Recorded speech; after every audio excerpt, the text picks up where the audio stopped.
All right, welcome to our little mini series that we are starting here on the College Game Time YouTube channel about the college football landscape shifting. B. Holmes, we put an article up on collegegametime.com about how this past coaching cycle could have been the perfect storm for the college football landscape to shift or rebalance. And what do we mean when we're talking about that? Well, since Nick Saban took over at Alabama in 2007, it's no secret that they've absolutely dominated the landscape of college football and completely obliterated all parity in college football. I mean, you got to think just in the late 90s, teams like Kansas State were one game away from playing for a national title. To even say that nowadays would just get you completely laughed at and ridiculed.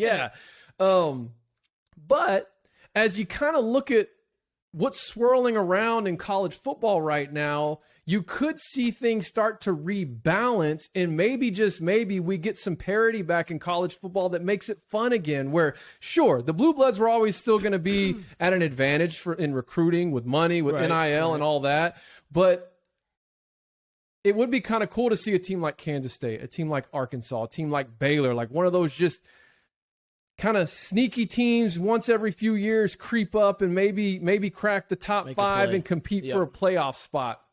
So we're going to look at some coaching hires that were made this past cycle and maybe even sneak one in there from the previous coaching cycle and see kind of what it could mean, how it could impact the landscape.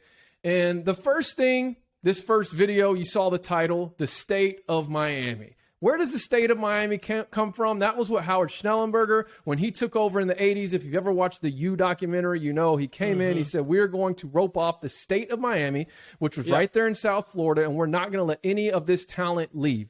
Well, it appears, B. Holmes, you've even kind of written about this on collegegametime.com, that Cristobal is looking to make that type of impact down in Coral Gables. To bring the U back.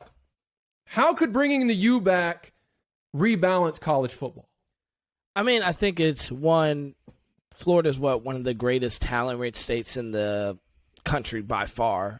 South Florida alone. I don't know if you've ever seen the documentary The Muck Bowl, where it's like these two, there's something crazy, like 60 or 70 NFL players came from like these three cities called the Muck down in South Florida. So if that's just a region of Florida, we're not talking a whole state.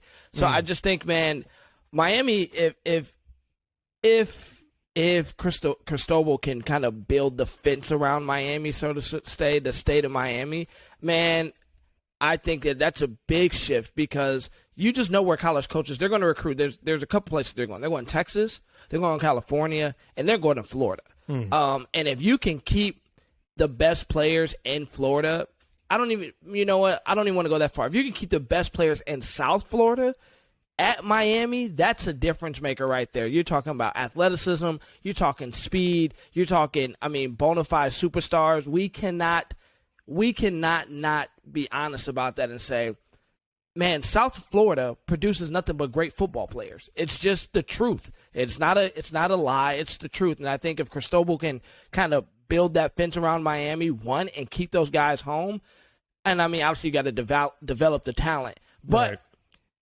the more guys you get to stay home, the better chance you have of those guys turning into superstars, the better chance you have of Miami becoming what we've all kind of fell in love with, or the team you hated, which was the U. And I think that's a big part of it, man. He has to focus on South Florida. Like, you cannot let anybody else come in and take your kids. Well, let's look at Cristobal. He's a born and bred Miamian.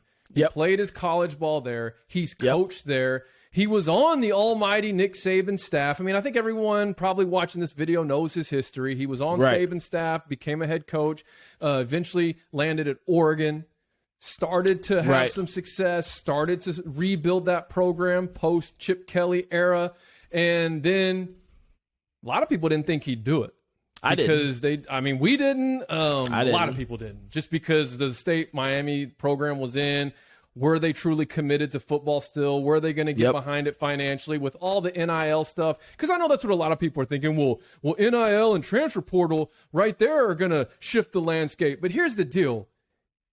Yeah, to an extent, but Yeah. there's going to be some rules and regulations around that. It's not going to be the wild, wild west forever. And eventually it's going to kind of settle into this place of, all right, either the rich are going to continue to get richer and you're going to have one just hyper dominant team that has one, maybe two potential competitors year in and year out, like Bama has been, where it's been the Georgia or the Clemson in recent history. I'm trying to think early in the decade if anyone really challenged them. Well, then you had the Ohio State run with Urban Meyer there. Ohio State, okay, there you go. So if we want to get away from that, I think we have to have balance in the landscape. And one of the key areas is South Florida. And I'm gonna just kind of bring some substance to everything you just said. Listen to some players here.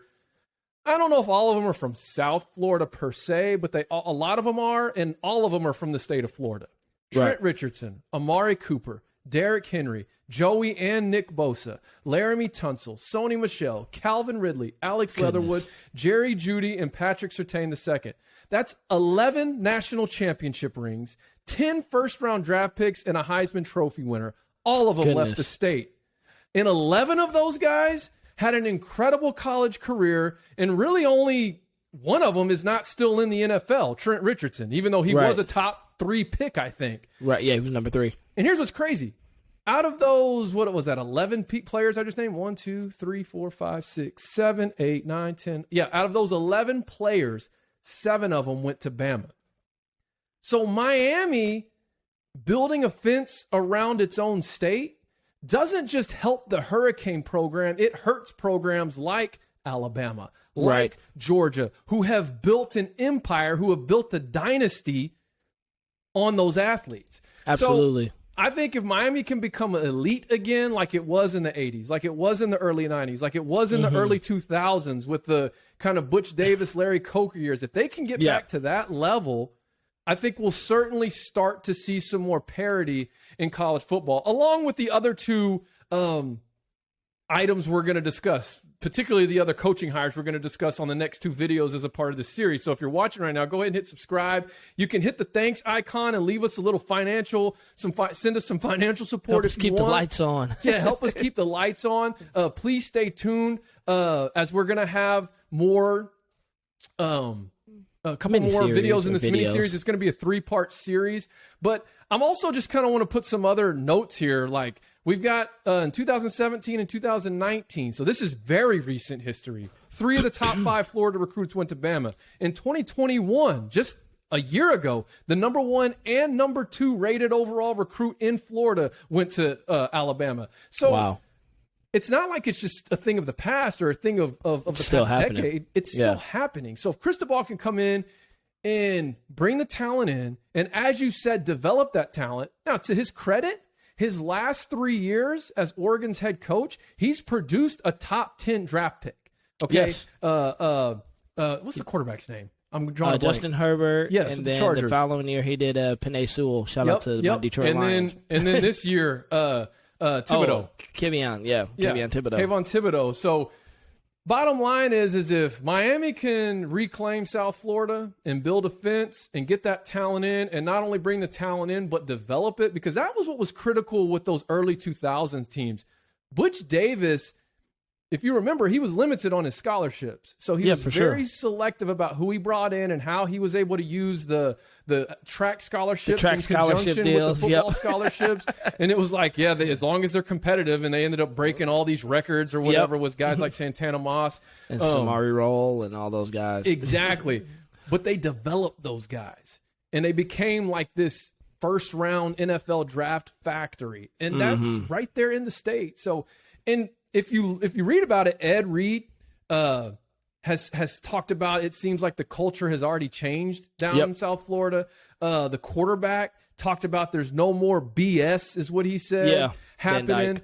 So I don't know if it's going to be a 1-year type deal or if it's going to take him a couple years, because if he's got Van Dyke, that's a great pillar to have to start your tenure at Miami. He's arguably going to be the best quarterback in the ACC. Well, he was already ranked in the top 20 quarterbacks coming back in this upcoming college football season. I think he was top 10, actually, so it'll be interesting. So anyways, like we said, hit subscribe. Thank you for watching. Let us know in the comments what you think. How could the Hurricanes, the U, returning back to national prominence, real national prominence, not just some flash in the pan season, but like a true national championship contender. How could that impact the national landscape of college football? And dude, please save all your stupid NIL transfer portal.